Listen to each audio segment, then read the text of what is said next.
샬롬 샬롬 샬롬 샬롬 샬롬. 하나님 사랑합니다. 여러분 주 안에서 사랑합니다. 오늘 신명기 7장 말씀, 무엇이 우리를 이기게 하는가, 이런 제목으로 함께 은혜를 나눕니다.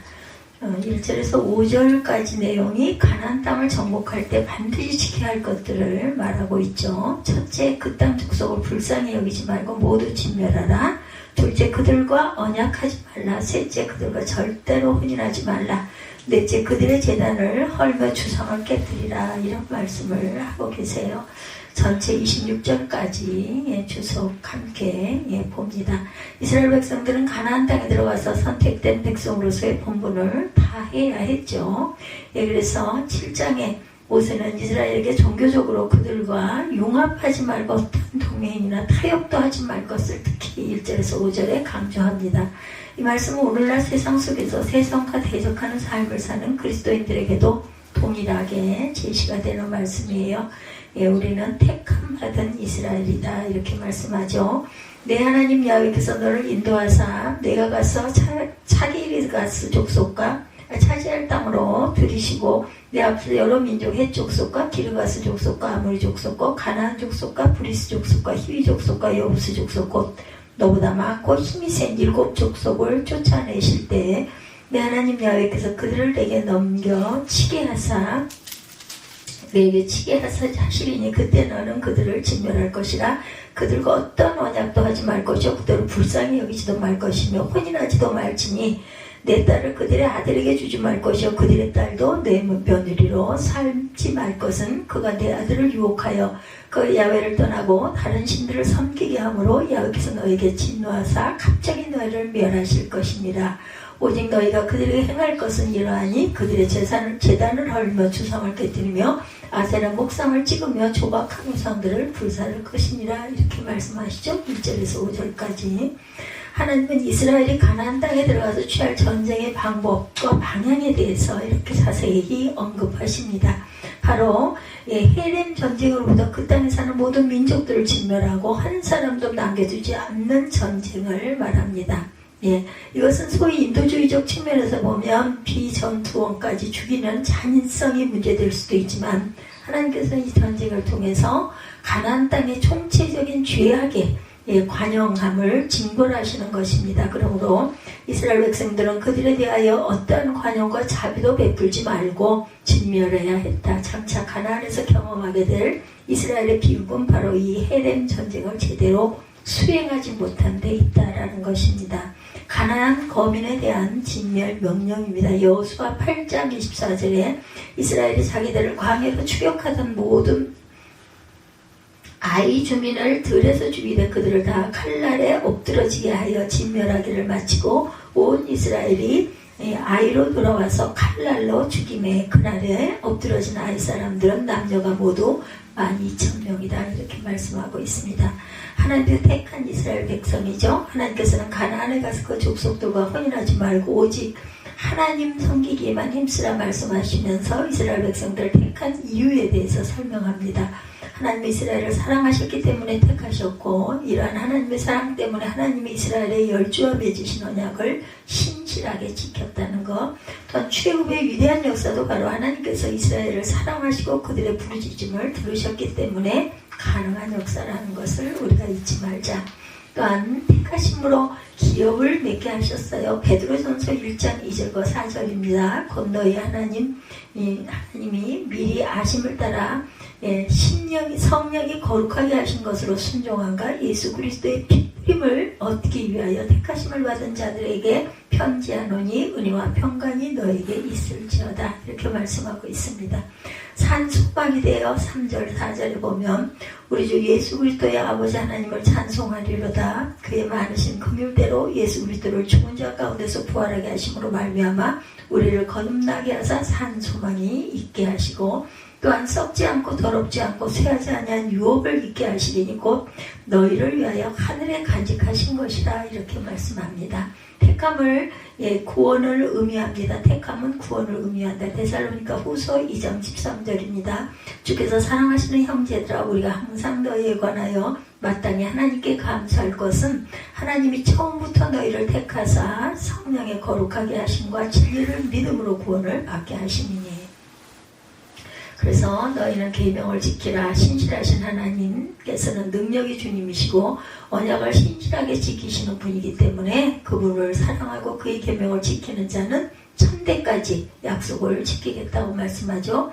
반면에 하나님을 미워하는 자, 계명을 지키지 않는 자에게는 지체하지 않고 당장 보응하겠다 말씀합니다. 보응은 뭐예요? 멸망을 의미하죠. 이렇게 계명을 지켜 하나님을 사랑하는가 하지 않는가 여부에 따라 극단적인 결과가 나타나는 것은 신실하신 하나님의 양면적 측면을 보여줍니다. 그러므로 우리는 하나님의 명령과 계명을 지키고 행하여 하나님을 사랑하는 것을 구체적으로 보여야 한다. 말씀을 이루시는 야훼 열왕기상 8장 56절입니다. 야훼를 찬송할지로다 그가 말씀하신 대로 그의 백성 이스라엘에게 태평을 주셨으니 그 종 모세를 통하여 무릇 말씀하신 그 모든 좋은 약속이 하나로 이루어지지 아니함이 없도다. 주의 인자하심이에요. 시편 36편 5절에 야훼여 주의 인자하심이 하늘에 있고 주의 진실하심이 공중에 사무쳤으며 미쁘신 하나님입니다. 베드로전서 4장 19절. 그러므로 하나님의 뜻대로 고난을 받은 자들은 또한 선을 행하는 가운데 그 영혼을 미쁘신 창조주께 의탁할지어다. 그리고 계명을 지킴에 대한 축복에 대해서 말씀을 하시죠. 6절부터 봅니다. 너는 야훼 내 하나님의 성민이라. 내 하나님 야훼께서 지상 만민 중에 너를 자기 기업의 백성으로 택하셨나니 야훼께서 너를 기뻐하시고 너희를 택하심은 너희의 다른 민족보다 수요가 많기 때문이 아니니라. 너희는 오히려 모든 민족 중에 가장 적으니라. 8절입니다. 야훼께서 다만 너희를 사랑하심으로 말미암아 또는 너희의 조상들에게 하신 맹세를 지키게 하심으로 말미암아 자기의 권능의 손으로 너희를 인도하여 내시되 너희를 그 종되었던 집에서 애굽왕 바로의 손에서 속량하셨나니 그런즉 너는 알라. 오직 내 하나님 야훼는 하나님이시오 신실하신 하나님이시라. 그를 사랑하고 그의 계명을 지키는 자에게는 천대까지 그의 언약을 이행하시며 인애를 베푸시되 그를 미워하는 자에게는 당장에 보응하여 멸하시나니 야훼는 자기를 미워하는 자에게 지체하지 아니하시고 당장에 그에게 보응하시느니라. 그런즉 너는 오늘 내가 내게 명하는 명령과 구려와 법도를 행할지니라 말씀하죠. 11절까지 읽었습니다. 그래서 계명을 지킴에 대한 축복을 말씀하죠. 하나님께서 이스라엘이 가나안 땅에서 율법을 잘 지켜 행하면 어떤 복을 주실지에 대해서 구체적으로 약속하셨어요. 이 가나안 땅은 이미 이스라엘의 열조에게 주신 하나님의 약속의 땅이었는데 그 땅에서 산물이 풍부하게 되는 축복을 받으라고 말씀하십니다. 구체적으로 그 축복은 토지의 소산과 곡식과 포도주와 기름을 풍성하게 하시고 소와 양을 번식하게 하시는 것이었고 아울러 애굽의 징벌이나 모든 징병들이 그를 가까이 없을 것이며 생육과 번성이 극대할 것이다 라는 축복을 약속을 하십니다. 이러한 축복을 누리기 위해서 이스라엘은 하나님의 명령을 철저히 준수해야 했는데 그것은 구체적으로 가나안 땅에 살던 죄악된 족속들을 진멸하고 그들의 신을 섬기지 않는 일이었습니다. 하나님의 계명은 신실하죠. 시편 119편 86절에 주의 모든 계명들은 신실하나이다. 그들이 이유 없이 나를 협박하오니 나를 도우소서. 계명에는 순종할 의무가 있어요. 마태복음 5장 19절. 그러므로 누구든지 이 계명 중에 지극히 작은 것 하나라도 버리고 또 그같이 사람을 가르치는 자는 천국에서 지극히 작다 일컬음을 받을 것이요 누구든지 이를 행하며 가르치는 자는 천국에서 크다 일컬음을 받으리라. 계명 순종에 대한 약속입니다. 요한복음 15장 10절에 내가 아버지의 계명을 지켜 그의 사랑 안에 거하는 것 같이 너희도 내 계명을 지키면 내 사랑 안에 거하리라. 우리가 하나님만을 의지하고 가야 되겠죠. 담대히 가나안 족속을 대적할 것을 권면하고 계세요.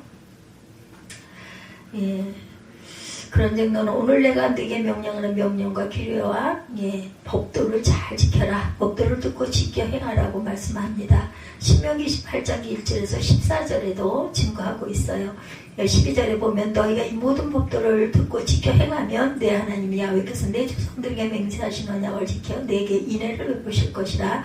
곧 너를 사랑하시고 복을 주사 너를 번성하게 하시되 내게 주리라고 내 조상에게 맹세하신 땅에서 내 소생에게 은혜를 베푸시며 내 토지 소산과 곡식과 포도주와 기름을 풍성하게 하시고 내 소와 양을 번식하게 하시리니 내가 복을 받음이 만민보다 훨씬 더하여 너희 중에 남녀와 너희의 짐승의 암수에 생육하지 못함이 없을 것이며 여호와께서 모든 질병을 너희에게서 멀리하사 너희가 아는 애굽의 악질에 걸리지 않게 하시고 너를 미워하는 모든 자에게 걸리게 하실 것이라. 내 하나님 여호와께서 내게 넘겨주신 모든 민족을 내 눈이 긍휼히 여기지 말고 진멸하며 그들의 신을 섬기지 말라. 그것이 내게 올무가 되리라.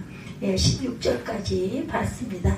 그래서 하나님만을 의지하라고 말하죠. 담대히 가나안 족속을 대적할 것을 이렇게 권면하십니다.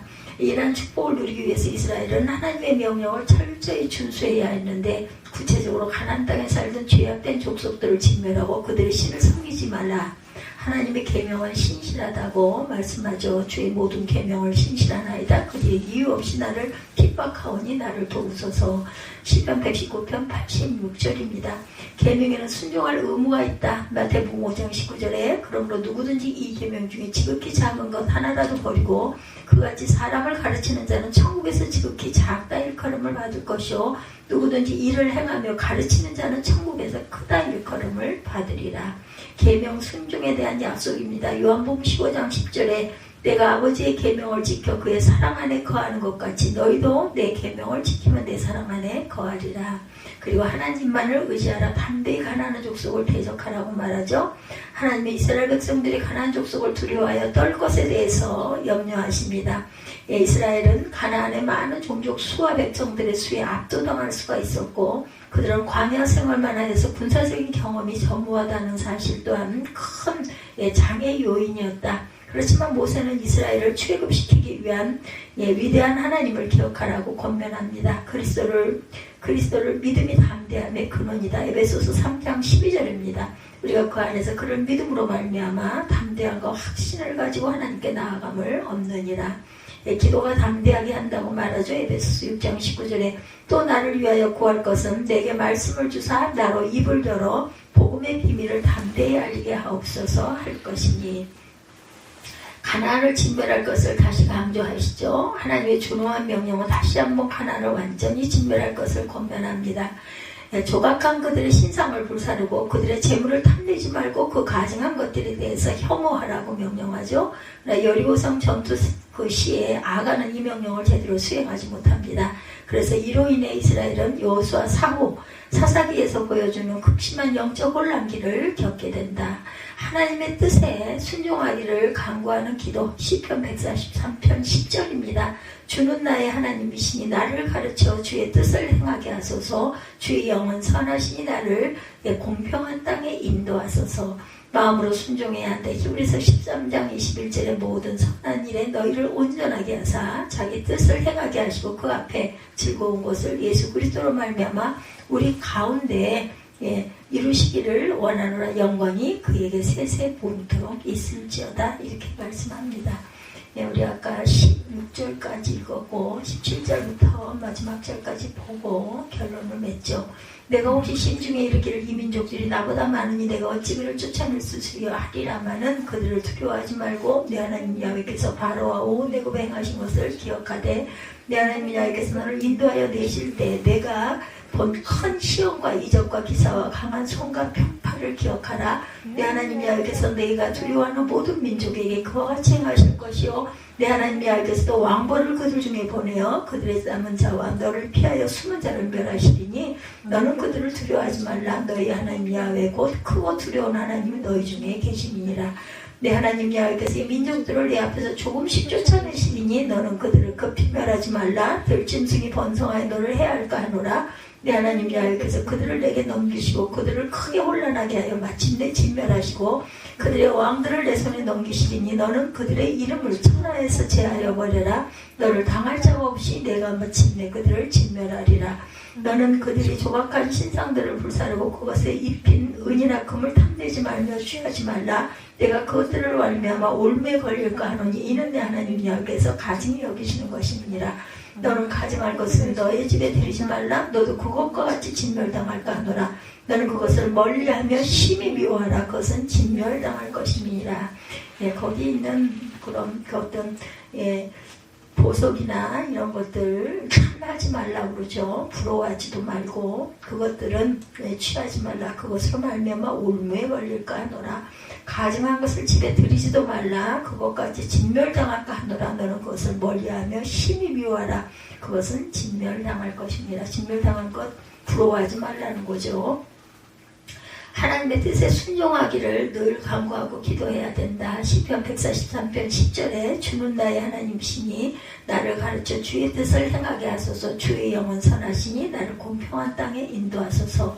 마음으로 또한 순종해야 한다. 히브리서 13장 21절 모든 선한 일은 너희를 온전하게 하사 자기 뜻을 행하게 하시고 그 앞에 즐거운 것을 예수 그리스도로 말미암아 우리 가운데서 이루시기를 원하노라. 영광이 그에게 세세무궁토록 있을지어다. 신명기 7장 결론입니다. 모세는 이스라엘이 택함받은 존재로 하나님께서 명하시는 헤렘 전쟁을 철저히 수행할 것을 명하셨어요. 그 전쟁의 성취 여부는 이스라엘이 하나님께 대한 순종의 척도가 될 것이었다. 하나님을 의지하고 그의 계명을 지키는 자에 대해서 하나님은 축복하시고 그 반대의 경우는 하나님의 축복에서 제외되는 것이야말로 너무나 분명한 하나님의 역사라는 것이죠. 그래서 하나님이 말씀하신 것을 잘 지켜나가려고 노력하고 애쓰는 저와 여러분들 되시기 바랍니다. 그러므로 우리도 하나님의 뜻을 기억하고 하나님의 말씀을 지키기 위해서 최선의 노력을 기울이자. 우리는 진멸에 관한 말씀을 들었어요. 하나님의 명령을 가나안 족속들을 진멸하는 것이었고 이는 구별된 백성들의 의무에 해당하는 것이다. 그리고 성경이 이러한 명령은 오늘날 우리에게도 하나님 나라 백성들의 삶을 어떠해야 하는지에 관해서 말씀합니다. 세상과 다른 종류의 삶을 살아야 하고 우리는 우리의 믿음이 세상 문화로 말미암아 흔들리지 않도록 견고히 굳게 서서 가야겠다. 이 내용과 관련해서 이를 이루는 방편에 대해서 말씀을 상고합니다. 하나님의 명령이 주어졌을 때 우리는 어떻게 그것을 행해야 하는가입니다. 이스라엘 백성들에게는 그 문제가 우리가 과연 가난을 이길 수 있겠는가라는 것이 되겠고 우리에게는 우리가 과연 범람해오는 세상이나 사단의 세력들로부터 과연 우리가 잘 살아갈 수 있을까, 곧게 살아갈 수 있을까입니다. 그리고 포괄적으로 우리가 인생을 살아가면서 만나게 되는 모든 어려움들에게 어떻게 그 어려움을 타개할 수 있는지에 관한 성경적 대답입니다. 단순한 대답, 하나님을 믿고 성경을 사랑하는 사람들에게 이 문제에 대한 답은 아주 쉽고 간단하죠. 우리가 싸워서는 승산이 없는 싸움이고 하나님께서 대신 싸워주셔야 한다는 것입니다. 우리가 이 사실을 알아요. 어떤 종류의 난관에 부딪혔을 때 그것을 이기는 방법이 궁극적으로 하나님을 의지하는 것임을 우리가 압니다. 대답은 매우 간단하죠. 정확하게는 구속의 기억이 그것을 행하는 것이다. 그러나 그것은 구체적으로 무엇을 의미하나? 우리는 난관을 만났을 때 하나님께 모든 것을 맡기라고 이야기하죠. 그러나 하나님께 모든 것을 맡긴다는 것이 무엇을 의미하는 것일까? 과연 이게 가능할까? 앉아서 기도만 하면 된다는 의미일까? 아니면 무언가 방도를 찾아 나서는 것을 의미하는 것일까? 내가 문제를 만났을 때 하나님께 모든 것을 맡긴다는 것은 구체적으로 어떤 의미가 있는가? 첫 번째, 삶의 고통은 성도에게도 있어요. 그죠? 항상 상존합니다. 이스라엘 백성들이 가나안 족속들을 치려했을 때 그들에게 현실적으로 닥친 문제는 이들은 어떻게 이길 수 있나는 점이었습니다. 그들은 병기도 많았고 훈련도 잘 되어 있고 이스라엘 족속은 그런 게 전혀 없는 전무한 상태. 실로 전투력의 입장에서 볼 때 이스라엘 백성들은 가나안 족속의 상대가 되지 않습니다. 그런 상황에서 그들이 현실적으로 이길 수 있는 승산은 정말 기적이 아니면 안 될 것 같이 보이죠. 7절에 여호와께서 너를 기뻐하시고 너희를 택하시면 너희가 다른 민족보다 수요가 많은 연고가 아니라 너희는 모든 민족 중에 가장 뭐라 그러세요? 적다라고 말씀하죠. 숫자가 너무나 적다. 여호와께서 너희를 기뻐하시고 너희를 택하시면 너희가 다른 민족보다 수요가 많기 때문이 아니니라. 너희는 오히려 모든 민족 중에 가장 적으니라 말씀하고 있습니다.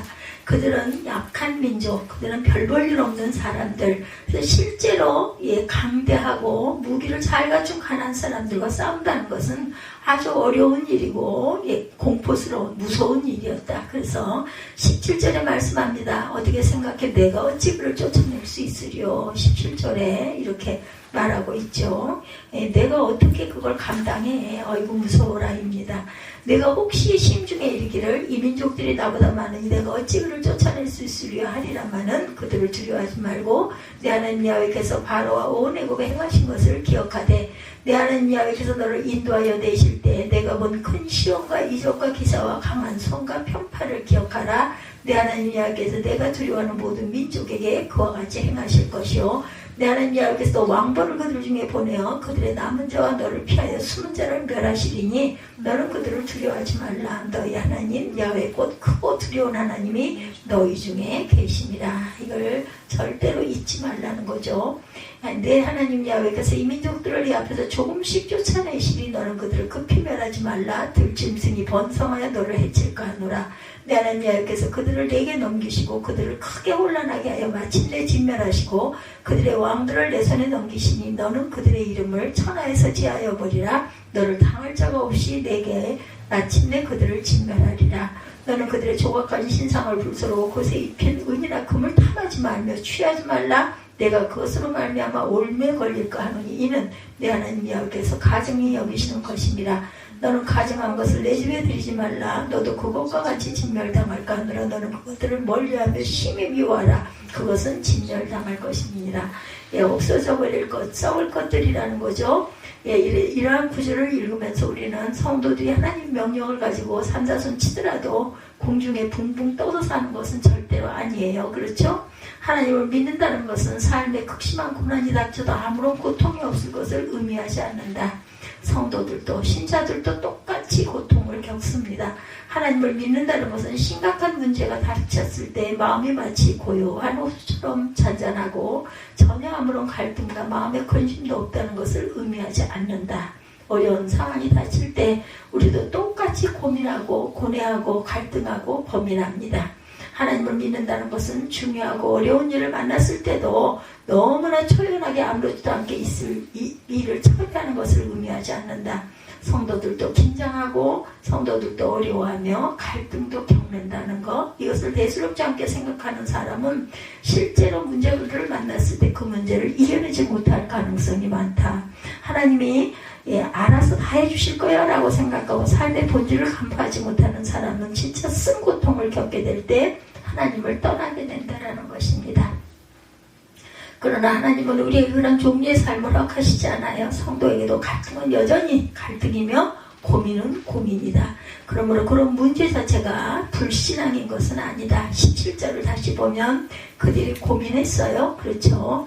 17절 아까 우리 읽었어요. 심중에 민족들이 나보다 많으니 내가 그를 쫓아낼 수 있으리요 하리라마는 그들을 절대로 두려워하지 말고 하나님께서 바로와 온 애굽에 행하신 것을 기억하되 내 하나님 여호와께서 너를 인도하여 내실 때 내가 본 큰 시험과 이적과 기사와 강한 손과 편파를 기억하라. 내 하나님 여호와께서 내가 두려워하는 모든 민족에게 그와 같이 행하실 것이요 이렇게 말씀하죠.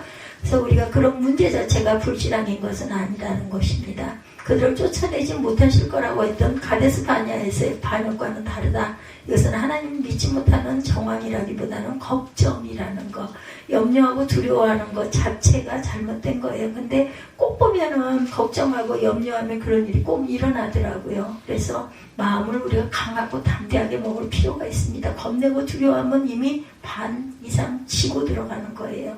하나님께서 말씀하시죠. 그러나 내가 어떻게 그들을 이길 수 있지? 이런 걱정을 하나님께서는 잘못이라고 말씀하지 않아요. 누구보다도 우리의 연약한 체질을 잘 아는 분이시라는 것. 그러므로 우리는 삶의 고통이나 이기기 어려운 문제를 만났을 때 문제를 절대로 가벼이 보지 말아라. 그 문제는 성도인 우리에게도 힘들고 똑같이 세상 사람들이나 별로 차이 없이 똑같이 어렵고 힘든 문제들이다. 부도가 나고 가족이 죽음을 당해도 큰 사고를 만나거나 천재지변을 당해도 마음속에 하나도 슬픔과 어려움이 없이 나는 하나님을 믿으니까 괜찮아라는 마음이 되지는 않는다는 거죠. 세상에 그런 사람은 없어요. 만약 그런 사람이 존재한다면 믿음 좋은 것이 아니라 정신과 질환을 겪고 있는 사람일 것이라는 겁니다. 예, 우리가 성도의 아름다움은 고통을 못 느끼는 데서 오는 게 아니라 고통 가운데서도 하나님을 의지하는데 담대한 믿음이 바로 이런 거죠. 고통스러워도 하나님께서 그래도 지키실 거야. 이게 지나가고 나면 다시 또 평안과 기쁨과 감사가 넘쳐날 거야. 잘 극복하고 나아가서 이런 마음을 가져야 됩니다. 어려움을 극복하는 방법 두 번째입니다. 이스라엘 역사의 어려운 문제 앞에서 가나안 족속을 쳐서 멸해야 하는 이런 극한의 어려움 앞에 고민할 수밖에 없었을 거예요. 그래서 그들은 묻습니다. 내가 어찌 그를 쫓아낼 수 있으리요. 이렇게 7절에 보면 말하죠. 이에 대한 대답이 오늘 말씀의 주제입니다. 우리가 기억해야 할 오늘 설교의 요점. 중요한 것은 하나님께서는 두루뭉술한 대답을 주시지 않는다는 것입니다. 하나님께서는 그저 아무런 구체적인 답변 없이 나만 믿어라 라고 말씀하지 않는다. 그것은 앞에서도 말씀드렸듯이 우리가 육체가 입고 있는 약한 존재임을 하나님께서는 잘 알고 계세요.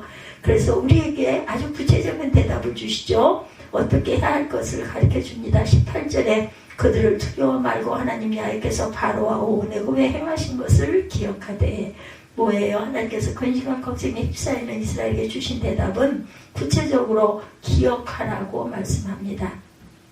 다른 말로 표현하면 하나님의 백성의 어려움을 이겨내는 구체적인 방법은 하나님의 구속 역사를 기억하는 것이다. 전에도 그 옛날도 우리 조상도 이런 일을 겪었지 않아? 이걸 생각해라. 구속의 기억이 성도의 어려움으로부터 탈출케 한다라고 할 수 있다는 것. 하나님의 답변의 의미는 용사 되신 하나님, 내 대신 싸워주시는 전쟁의 하나님임을 기억해라. 현실적인 문제입니다.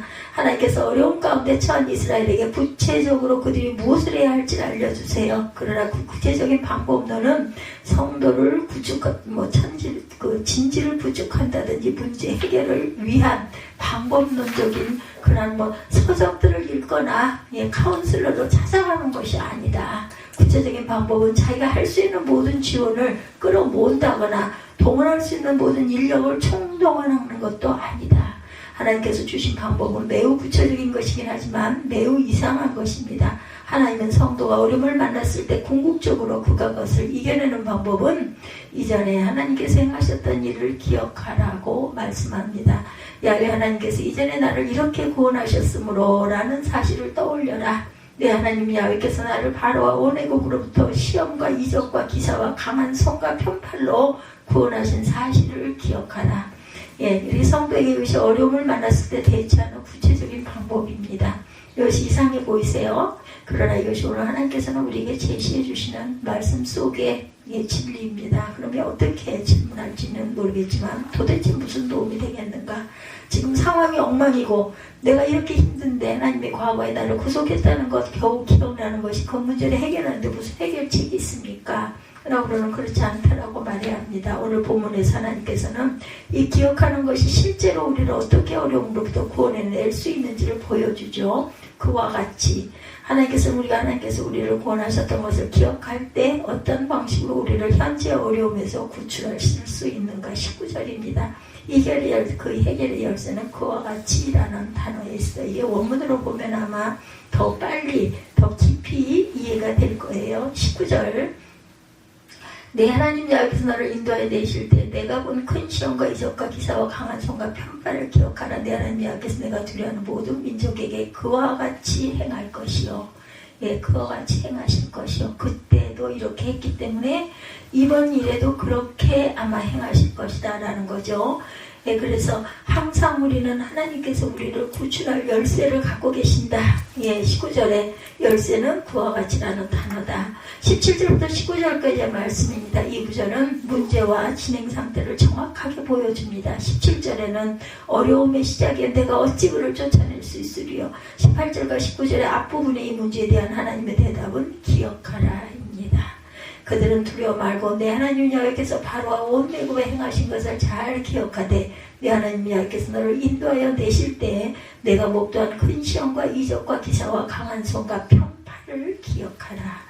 17절과 18, 19절의 연결은 문제의 제시와 문제에 대한 답변의 제시입니다.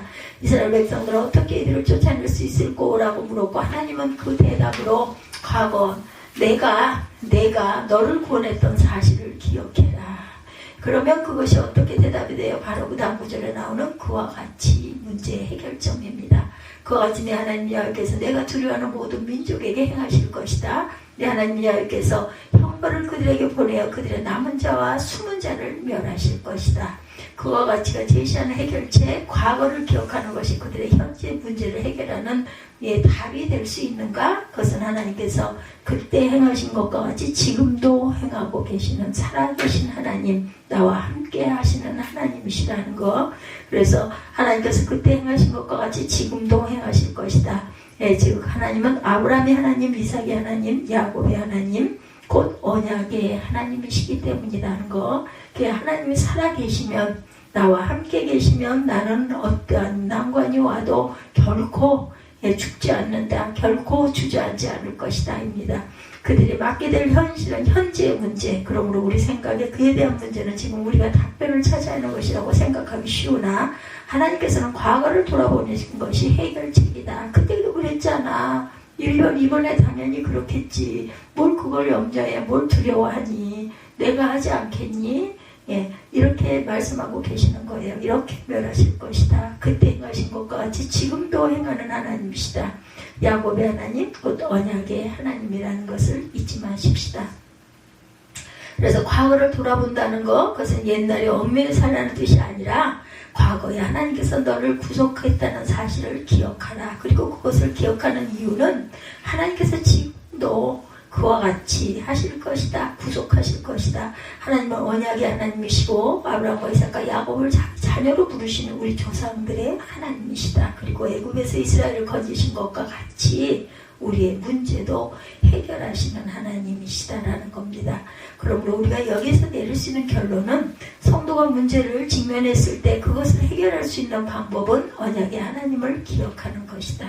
굳게 믿고 나도 하나님께서 하나님 자녀니까 구원해 주실 겁니다 라고 믿고 기도하고 찬양하고 잠잠히 하나님의 뜻을 기다리라는 거.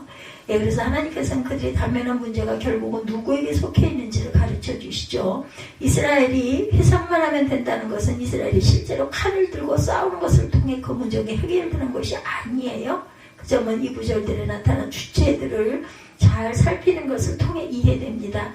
이 구절들이 설명하는 두 주체를 유의해보면 18절 이하의 말씀에 한 주체는 나입니다. 본문에서 이스라엘이죠. 문제 단면에 있고 이 문제를 해결해 줄 주체가 또 있죠. 다른 한 주체, 나와 하나님입니다. 말씀을 잘 보세요. 두 주체가 각각 행하고 있는 일이 뭐예요? 통상적으로 하나님께서 안 보이는 데 계시고 실제 문제를 단면한 것은 나라고 그렇게 생각을 해요. 그렇죠? 근데 하나님은 우리는 그렇게 생각하지만 하나님은 다 보고 계신다라는 것 잊지 마라.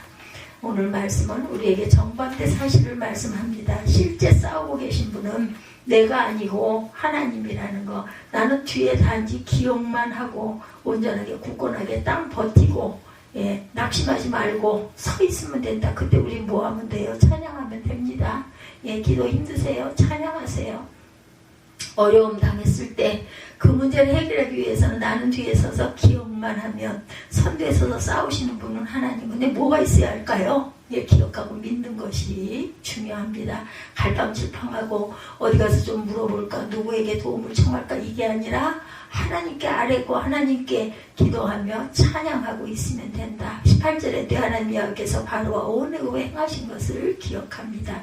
19절에서 내 하나님 여호와께서 너를 인도하여 내실 때 목도한 큰 시험과 이적과 기사와 강한 손과 편파를 기억하라입니다. 나는 실제로 전장터에 나와 싸우지 않아요. 본문에서 내가 해야 하는 일은 단지 야훼 하나님께서 이전에 행하셨던 것을 기억하는 것뿐이에요. 기억하다 보면 믿어지지 않아요? 그렇죠? 그때도 그랬지. 나 잊어버리고 있었네. 우리들 그러지 않습니까? 본문에 분명한 것은 두 주체가 나오는데 오히려 능동적 주체일 것 같은 내가 수동적 주체로 그저 기억만 한다는 것 잊지 마십시다. 하시는 거는 하나님이 하신다. 그럼 하나님 편은 어때요? 19절에 보면 하나님께서 애굽에 행했던 것과 같이 내가 두려워하는 모든 민족에게도 행하실 것이다. 그리고 20절에 하나님께서 형벌을 그들 중에 보내어 그들을 멸하실 것이라고.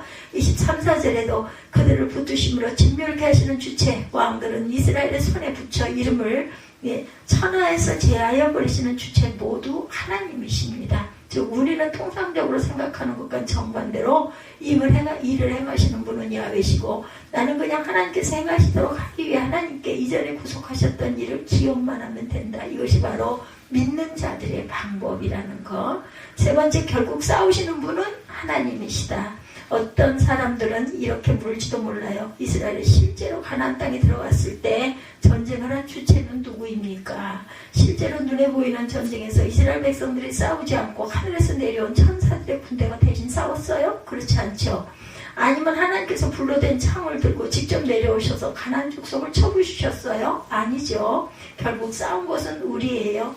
우리는 눈으로 보는 현실에서 대다수의 전쟁을 이스라엘 자신들이 했다고 알고 있지만, 실제 가나안 거주민들과 싸운 것은 하나님이 아니라 이스라엘이었는데, 그러므로 우리는 이렇게 말할 거예요. 하나님, 결국 우리가 싸우지 않습니까? 맞아요. 실제로 싸웠어요. 그죠? 죽기도 해요. 그죠? 희생도 많이 납니다. 그러나 잘 생각해보면 과이들이 싸운 것이 맞을까? 하나님께서는 과연 천사들의 군대가 내려와 적들을 죽이도록 할 수 없어서 그렇게 하지 않았을까? 아니면 하나님께서 친히 강림하셔서 친수로 적들을 죽이실 수 없어서 죽이시지 않으셨을까? 실제 성경의 결정적인 승리를 위해 이스라엘이 개입하지 않고 하나님께서 친히 싸우시는 장면을 많이 봅니다. 수많은 예가 있지만, 예를 들어 보면 홍해 기사, 기적이죠. 홍해 앞에서 사건을 생각합니다. 두려워 떠는 이스라엘 백성에게 하나님께서 말씀하죠. 너희는 두려워 말고 가만히 서서 야훼께서 오늘날 너희를 위하여 행하시는 구원을 보라. 너희가 오늘 온 애굽 사람들을 또다시 영원히 보지 못하리니 야훼께서 너희를 위하여 싸우시리니 너희는 가만히 있을지니라. 홍해 기사는 이스라엘의 손 하나 움직이지 않고 하나님께서 행하신 역사의 대표적인 예입니다. 이스라엘을 추격하는 군대들도 많았고 이스라엘은 학살의 위기에 있었지만, 이스라엘이 이들과 맞서 한 번이라도 싸웠는가? 아니죠. 가만히 있었어요. 그저 모세가 지팡이만 내밀고 있었죠. 그들을 쳐서 물리친 것은 야훼 하나님이다. 전적으로 하나님만 싸우셨고 이스라엘은 가만히 있었다. 여리고성에서 승리를 거두게 된 건 무엇 때문이에요? 이스라엘이 친히 자기 손으로 쌓은 부분이 조금이라도 있었는가? 전적으로 하나님께서 행하셨고 이스라엘은 구경만 했을 뿐이다. 히스기야와 사네립의 전쟁, 아수르 왕 사네립이 히스기야의 시절 이스라엘을 침공한 사건도 보면, 사네립은 야훼를 비우는 편지를 히스기야에게 보냈고, 히스기야는 그것을 들고 야훼 전에 올라가 편지를 펴놓고 하나님께 기도했어요. 결과는 열왕기하 19장 35절입니다. 이 밤에 야훼의 사자가 나와 아수르 전에서 군사 18만 5천 명을 친지라 아침에 일찍 일어나 보니 다 송장이 되었더라. 우리는 이 싸움이 아주 결정적인 것들임을 압니다. 하나님께서는 실로 가장 결정적인 싸움에서는 친히 싸우셨다. 그리고 나머지 전투들은 이스라엘에게 맡깁니다. 우리는 이것을 통해 무슨 사실을 봐요? 하나님께서 결정적인 장면에서는 친히 싸우심으로 그 싸움의 주체가 하나님이심을 이스라엘에게 보여주셨어요. 즉 하나님께서는 이스라엘 백성들에게 전쟁이 야훼에게 속한 것임을 우리 찬양하죠? 가르쳐 주십니다. 그러나 하나님께서는 모든 싸움을 다 싸우지 않으셨다. 많은 싸움을 이스라엘이 친히 싸우게 하세요. 그렇게 하신 이유는 하나님을 신뢰하는 것과 운명론자가 되는 것은 다른 것이다. 하나님께서는 자녀들인 우리가 모든 일을 하나님께서 행하시는 것임을 깨달는 것과 함께 동시에 성도 자신도 자신의 일에 최선을 다해 가기를 원하신다. 우리가 무엇을 할 때, 공부를 할 때, 직장에서 일을 할 때 최선을 다하고 성실하게 내 마음과 정성을 다해서 해야 된다라는 거. 즉 하나님이 싸우시니 난 아무것도 하지 않는다가 아니라, 겉으로 볼 때는 내가 싸우는 것처럼 보이지만 실은 하나님께서 싸우시는 거라는 것을 우리가 알기를 바라시는 하나님. 하나님께서는 결정적인 전투들에서 이스라엘에게 가만히 있으라고 하시고 직접 싸우심으로 전쟁의 주체가 하나님이심을 보여주시지만, 모든 싸움에서 다 그리하시진 않고 모든 전투들은 이스라엘에게 직접 싸우게 하신 것이다. 그렇기 때문에 오히려 이스라엘이 직접 싸우는 것은 어떤 면에서는 신앙 고백을 증명하는 장면들입니다. 그들은 모든 결정적 전투가 하나님께 속한 것임을 알기 때문에 자기가 친히 싸우는 전쟁에서조차도 그 전쟁이 야훼에게 속한 것임을 고백하며 안식하는 싸우는 모습이 중요하다라는 것. 하나님께서 나와 함께 하시니 힘이 나죠? 실제 그들이 자신들의 손으로 싸우는 장면에서조차 하나님께서 행하는 것이다 라고 입술로 고백을 하죠. 그러면 실제 싸우는 분은 전쟁은 누구에게 속해? 야훼에게 속해 있다라고 말하죠. 누가 칼을 들고 적장의 머리를 쳐요? 하나님이시다. 왜 하나님께서 싸우시는가? 우리는 치열한 삶의 전투 속에서 살아갑니다. 때로는 하나님의 명령을 따라 살아가는 것이 어렵고 힘들 때도 많아요. 그러나 하나님은 우리에게 분명히 말씀하시죠. 내가 너희를 위해 싸울 것이므로 너희는 구속하셨던 야훼를 기억하기만 하라. 우리가 하나님의 구속하신 기억 안에 머물러 있기만 하면 승리는 우리 것입니다. 그럼 왜 하나님은 이렇게 우리를 위하여 싸우실까? 왜 하나님은 우리에게 이런 은총을 베푸실까? 끝으로 이 이유에 대해서 말씀을 살피는 것은 오늘 말씀을 정리합니다. 신명기 7장 14, 5절 7절과 8절 말씀을 이해된 해답을 우리에게 알려주죠. 14, 5절에 우리는 너희는 애국과 다르다. 너희는 애국과 다르다 이렇게 선언하십니다. 내가 복을 믿음이 만민보다 그 우수하여 너희 중에 남녀와 너희 짐승의 암수에 생육하지 못함이 없을 것이며 모든 질병을 내게서 멀리하실 것인데 이는 그 애굽에 내렸던 악질과 같이 아니하다. 하나님께서 이스라엘을 향하여 우리를 향하여 너희는 애국과 다르다라고 말씀하세요. 하나님께서 우리를 사랑하십니다. 근데 이방인들 불신자들과 다르게 사랑하신다라는 것. 하나님의 사랑은 차별적이며 백성에게 부어지는 사랑, 특별한 사랑을 받아요. 7절과 8절 여기서 우리의 무능력하고 보잘것 없음이 보입니다. 여호와께서 너희를 기뻐하시고 너희를 택하심은 너희가 다른 민족보다 수요가 많은 연고가 아니다. 너희는 모두 민족 중에 가장 적다. 그리고 다음 절에 왜 하나님께서 이렇게 행하시는지에 관한 이유가 나오죠.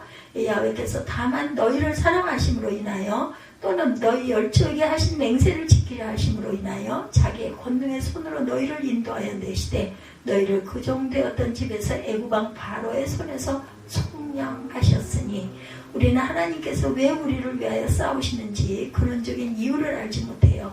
우리도 영원히 유기되어 마땅한 자들과 아무런 다를 바가 없는 죄인인데 하나님께서 주권적으로 선택하셨고 우리는 아무 공로 없이 택함을 받았고 우리는 아무런 행위적 선이 없이 하나님의 손으로 독수리 날개로 얽혀지듯이 애국으로부터 죄악으로부터 탈출합니다. 그럼 이제 우리는 어려움을 만날 때 하나님으로부터 하는 음성을 듣죠. 내가 싸우지 않고 내가 싸울 것이다. 너는 내가 너를 과거에 어떻게 구속하였지만 기억하라. 그리하면 내가 지금도 그리고 장차도 너를 구원할 것이다. 하나님께서 가장 어울리는 단어 신묘막측이라는 말을 함으로 합당한 그 단어이죠. 신묘막측하신 하나님. 왜 하나님께서 우리를 위하여 싸우시는지, 왜 우리를 구원하시는지, 왜 우리를 위하여 이 땅에 아들 그리스도를 보내시기까지 우리를 사랑하시는지 우리는 알 수 없습니다. 이스라엘 백성들처럼 광야 기간 내내 하나님께 불평한 자들이죠. 하나님께서 지금도 내가 어찌 그를 쫓아낼 수 있으리라고 고민하고 있는 우리에게 말씀하죠. 내 하나님 야훼께서 바로와 온 애굽에 행하셨던 일을 기억하라. 그와 같이 내 하나님 야훼께서 그들에게 행하실 것이요 왕벌을 그들 중에 보내어 멸할 것이다. 무엇을 보내어서 대신 어떻게 하든 반드시 멸하여 줄 것이다. 알미니안 주의는 어리석어요. 고행을 통해서 하나님 앞에 선을 이루어보려고 하는 로마교회의 사도도 헛된 일입니다. 그래서 하나님은 우리를 값없이 자녀로 받아주셨고 그 후에는 의심 없는 순종만을 원하신다. 하나님께 지금 우리에게 원하시는 것이 한 가지 있다면 언약적 그런 사랑 앞에 말없이 무릎 꿇고 순종하는 것. 이를 향할 때 우리 앞에 있는 모든 싸움에 대하여 가장 강하고 날선 검을 가지신 용사이신 하나님께서 우리의 대적들과 친히 싸우실 것이라는 것을 의심치 말고 믿고 구하고 그리고 기다리고 나아가는 저와 여러분들이 되시기를 주님의 이름으로 축복합니다.